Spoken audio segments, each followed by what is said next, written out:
Praise the Lord, brothers and sisters.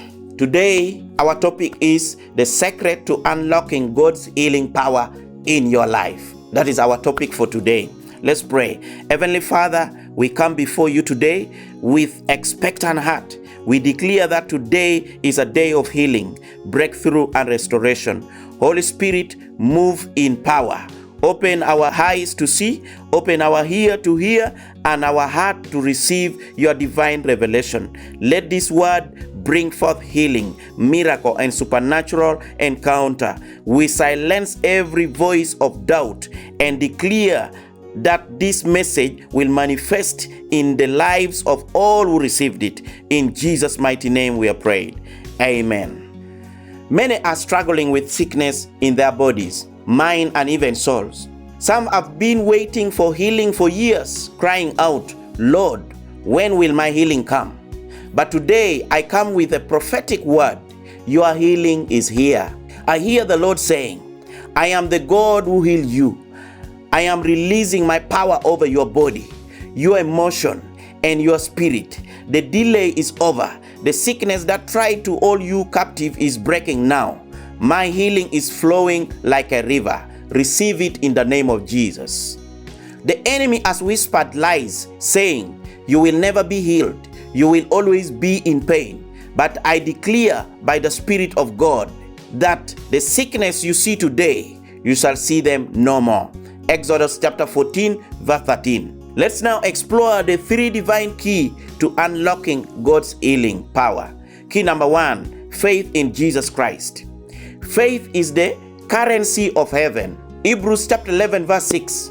Without faith, it is impossible to please God. God is asking today, do you believe I can heal you? Faith activates the anointing. Faith pulls down what already exists in heaven into the earthly realms. Example, the woman with the issue of blood in Mark chapter 5, verse 25 to 34. She was sick for 12 years, exhausted all her resources, and doctors failed her. But when she heard about Jesus, faith rose up in her spirit. She said, "If I just touch the hem of his garment, I will be healed." The moment she touched him, the power of God flowed. Jesus turned and said, "Daughter, your faith has healed you." Right now, I see people reaching out in faith. Someone with a chronic illness is being healed. If you are watching and listening, stretch out your hand as an act of faith.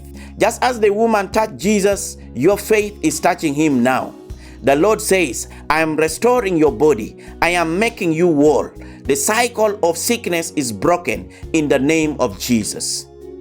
Pray this prayer with me. Say, "Lord, increase my faith. I receive my healing now in Jesus' name.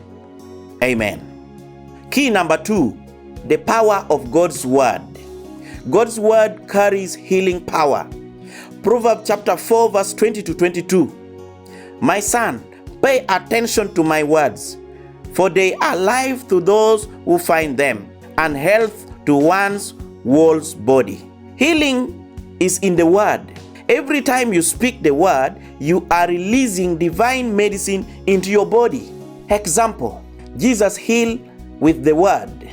In Matthew chapter 8, verse 8 to 13, the centurion said, "Just say the word, and my servant will be healed." Jesus spoke the word, and healing was immediate. Listen, the Lord is saying, "I have already sent my word to heal you." Psalm 107, verse 20. Right now, in the realm of the spirit, healing's angels are being released to carry out God's word. Decree this over your life. I am healed. The word of God is restoring my body, my mind, and my soul. Repeat this prayer after me. Say, "Father, let your word manifest in my body. I speak healing over every cell, organ, and system. In Jesus' name, I received it." Key number 3 is obedient and lifestyle alignment. Key number 3 is obedient and lifestyle alignment. Now, healing requires obedience. Exodus chapter 15, verse 26. "If you listen carefully to the Lord your God and do what is right, I will not bring on you any diseases. for I am the Lord who heals you. Some healings are released through obedience. Hallelujah. Example, Naaman's healing from leprosy. In 2 Kings chapter 5 verse 1 to 14. The prophet Elisha told Naaman to dip in the Jordan River 7 times. Naaman resisted at first, but when he obeyed, his healing was activated. The Lord is saying, some of you are one act of obedience away from your healing. Is God asking you to forgive someone, change your diet, let go of bitterness? Healing is not just physical. Some need emotional and spiritual healing. Hallelujah. Now lift up your hand and receive this word. By the power of the Holy Spirit, I decree healing over your body. Every sickness, pain, and affliction is leaving now. The healing power of Jesus is flowing through your vein, restoring every broken place. The blood of Jesus speaks a better word over you. Sickness, bow to the name of Jesus. I decree and declare you are healed in Jesus' mighty name. Amen. Let's pray. Father, we thank you for your healing power that has been released. We seal this word with the blood of Jesus. No weapon formed against our health shall prosper. Every testimony of healing shall be permanent. We give you all the glory. In Jesus' name we have prayed. Amen. If you receive healing, declare it on the comment section. Continue in faith. Speak healing scriptures daily. Obey any instruction God give you. Your healing has been unlocked. Walk in it. Hallelujah.